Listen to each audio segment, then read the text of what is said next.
이제 일상이 된 마스크 착용, 손 씻기, 거리 두기, 특별한 일 없으면 외출하지 않기. 아유, 좀 지겹지만 어쩌겠습니까? 좀에만 더 참고 방역수칙 잘 지켜야겠지.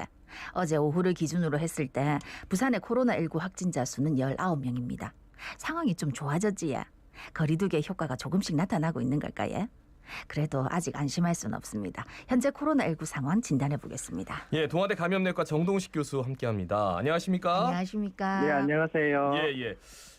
앞서 말씀드렸지만 부산이 어제 오후를 기준으로 해서 신규 확진자가 19명이 나왔습니다. 네. 확산세가 20명 이하로 떨어지니까 이게 조금 잡히는 것 아니냐 약간 조심스러운 전망들이 나오고 있더라고요. 예전에는 20명도 참 많았는데 그렇죠. 네. 맞아요. 그러고 보니 그러네요. 그러니까 두 그렇죠. 자릿수다 이러면 깜짝 놀랐었는데. 아니 어떻게 막 이랬는데. 그래도 이게 오늘 저희가 좀 너무 기분이 좋은데요. 예. 일단 청취자 여러분들께서 너무 그동안 이래 참고 이렇게 방역에 함께 협조해 주셔서 너무 수고 많으셨고요. 네. 제가 이제 청취자 여러분께 박수를 보내드리고 싶거든요.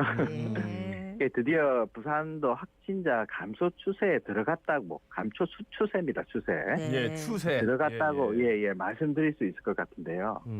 물론 이제 의외의 변수는 항상 있지만 어쨌든 어제 이제 우리 오후 1시 30분 발표 기준으로 보았을 때 그동안 계속 20명 이상으로 되다가 이제 20 밑으로 이제 떨어졌는데 또 수만 그런 건 아니고요. 또 감염 재생산 지수 우리 한 명이 몇 명 감염시키냐 이것도 12월 첫 주에부터 보면은 1.09, 1.17 그다음에 0.82 1 미만으로 떨어지고 그다음 0.8 그리고 마지막 12월 30에서 1월 5일 동안은 0.77로 확실히 1 미만으로 안정적으로 떨어지고 있습니다. 그리고 마지막 저희 1월 6일 수치가 이제 부산시에 확인해 본 바로는 0.66까지 내려갔거든요. 네. 그래서 이런 수치를 보았을 때는 아마 안정적으로 계속 떨어지는 경향이 있을 것 같고 그것뿐만이 아니라 우리가 또 조용한 감염을 의미하는 감염 경로 불명 확진자 수도 우리가 12월 마지막 주에 48명에서 1월 첫 주에는 29명으로 감소했고요. 어제는 2명밖에 없었죠. 네. 그래서 앞으로 이런 감염 클러스터가 되는 집단이나 요양 관련 시설에서 추가 집단 감염 발생하는 예가 중요한 변수가 될 것 같고요. 그 외에 없다면은 이런 감염 감소 추세는 계속 이어지지 않을까 조심스러운 추정을 해봅니다. 예. 안 그래도 방금 말씀하셨던 요양시설 확진자 수도 전보다는 조금 준 것 같더라고요. 네, 맞습니다. 예. 요것도 좀 안정세를 유지할 수 있을까요? 예, 최근에 또 이전에 있었다가 다시 생긴 헤드락 요양병원도 이전에 비해서는 확실히 이제 소규모로 조금 생기고 있고요. 네. 그리고 파랑새 이제 노인건강센터에서 확진자가 많이 생겨서 또 많이 걱정을 했는데 지금 그쪽도 약간 이제 소강 상태로 접어드는 것 같고 우리가 인창 요양병원에서 상당히 많은 대량 집단 감염이 있었는데 이쪽도 이제 소강 상태에 접어들고 있는 것 같습니다. 그래서 이들 시설에서 이제 교차 감염을 막기 위해서 아마 더욱 철저하게 감염 관리를 하고 그리고 매주 전수 검사도 시행을 하고 있고 그래서 아마 향후에는 더 늘지는 않을 것 같은데 근데 이제 새로운 또 요양시설에서 추가 발생할 우려가 언제든지 있기 때문에 이 요양시설에서 근무하시는 분들은 좀 더 철저하게 이제 사적 모임도 금지하고 방역 수치도 철저히 지켜주시고 특히 이제 퇴근하고 더 조심하셔야 할 것 같습니다. 그래요. 어제 이제 실내 체육 시설을 운영하시는 분들이 이제 시위에 나서기도 했어요. 뭐냐면 좀 형평성이 좀 맞지 않지 않느냐. 이게 방역 지침하면은 디테일하게 들어가가지고. 요즘은 자영업도 워낙 세분화돼 있어서 말이죠. 그리고 또 체육시설, 헬스클럽 관장님들이나 피트니스 센터 이런 분들이 이제 모여가지고 했는데 결국은 이런 것들이 좀 반영돼서 조금 그쪽에 이제 완화되는 방침들이 나오긴 했는데 글쎄요, 이게 방역 지침을 이렇게 만들 때 그러니까 전문가들과 이 당국이 같이 위원회를 만들어서 진행하는 거잖아요. 맞습니다. 어떤 식으로 좀 진행이 되는지 그것도 좀 궁금합니다. 이제 일단 가장 중요한 기준이 감염 전파가 많이 일어날 수 있는 산밀 조건이 있거든요.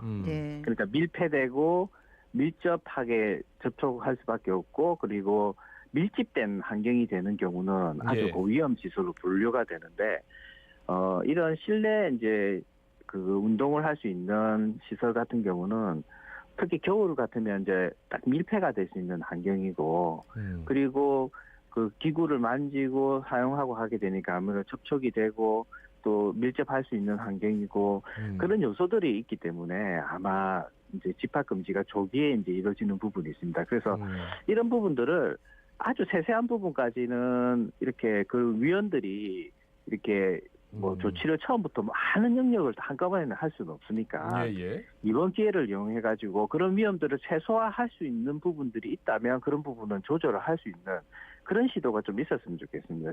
저도 사실은 초기에 이런 부분들에 각각의 식당이라든지 이런 체육시설 여러 시설들이 이런 노력들을 좀 했으면 하는 그런 아쉬움들이 있었는데 이참에 그런 쪽에 속하신 분들의 모임 집단이나 위원회나 아니면 협회에서 그런 부분들을 정말 위험 요소들이 어떤 부분의 요소고 이런 부분들을 제거하면은 어느 정도 운영을 할 수 있게 할 수 있는 부분들을 저도 그렇게 됐으면 좋겠고 그런 부분에 도움을 요청을 하면 또 저도 자문을 해주고 싶은 그런 마음도 있습니다. 지금 단체 행동에 나셨으니까 서로 간에 이제 어려움을 토로했을 테고 그리고 이제 당국하고 만나서 방역 지침도 이렇게 디테일하게 한번 정말 논의를 해가지고 올바른 방역 지침 새로운 또 창의적인 어떤 아이디어들을 같이 만들었으면 좋겠다 이런 말씀을 드리겠습니다. 네.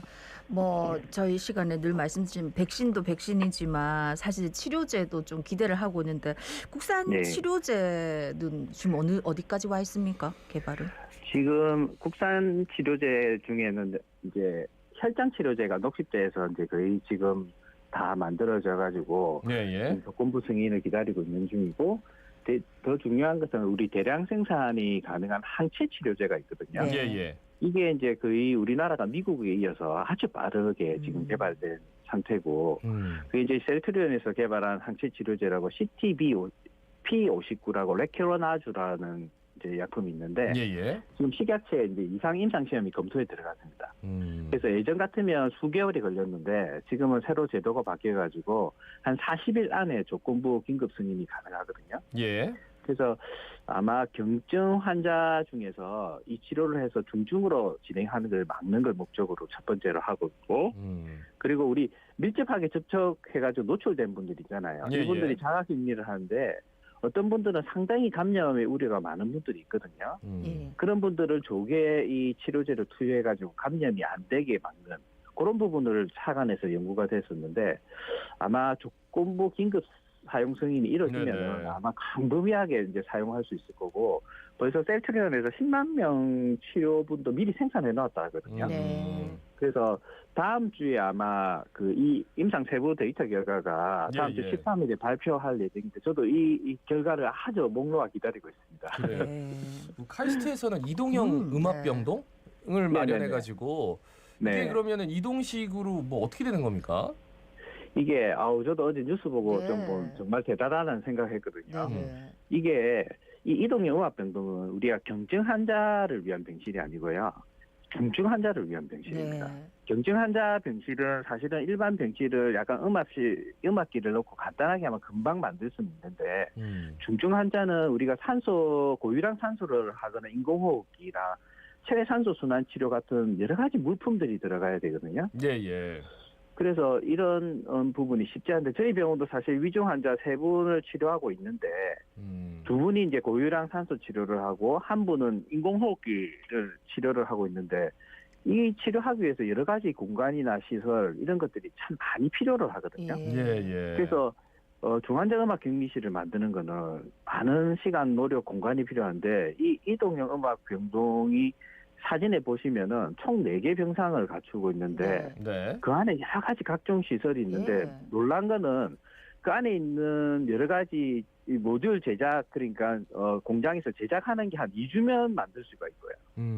그다음에 옮기고 조립해서 설치하는 게 5일 안에 가능한 거예요. 이건 엄청난 기적 같은 그런 내용이더라고요. 그리고 그 심지어 그 안에 병실하고 전실로 한 기본 유지에서 15분 내에 설치가 가능하다고 하니까. 네, 예. 와, 이거 저는 정말 놀랐습니다. 그러니까 이거는 그래서, 단순히 저 예. 코로나19만 적용되는 게 네. 아니라 앞으로 어떤 그렇죠. 감염병이 나와도 이 기술은 통용이 될 수 있다는 거잖아요, 그죠? 그렇죠. 메르스도 그렇고 네. 사스도 그렇고 추후에 코로나 뭐 안 나왔으면 좋겠지만 2호라든지 네. 뭐 27 뭐 이런 것들이 나오더라도 언제든지 분해해서 보관해뒀다가 바로 설치해서 사용을 할 수 있기 때문에 예.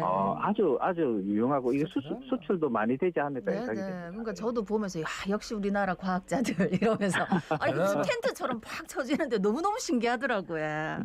아마 이게 지금 15일까지 시뮬레이션을 한다고 하니까 예. 그러면서 추가로 이제 사용해 보면서 불편한 걸 개선하고 이렇게 해서 나중에 상용화가 되면 상당히 도움이 많이 될 것 같습니다. 그래요. 예. 오늘은 기분 좋은 소식 마지막으로 정리하면서 네. 한 주 건강하게 보내십시오. 다음 주에 뵙겠습니다. 예, 수고하십시오. 고맙습니다. 예, 감사합니다. 지금까지 동아대 감염내과 정동식 교수였습니다.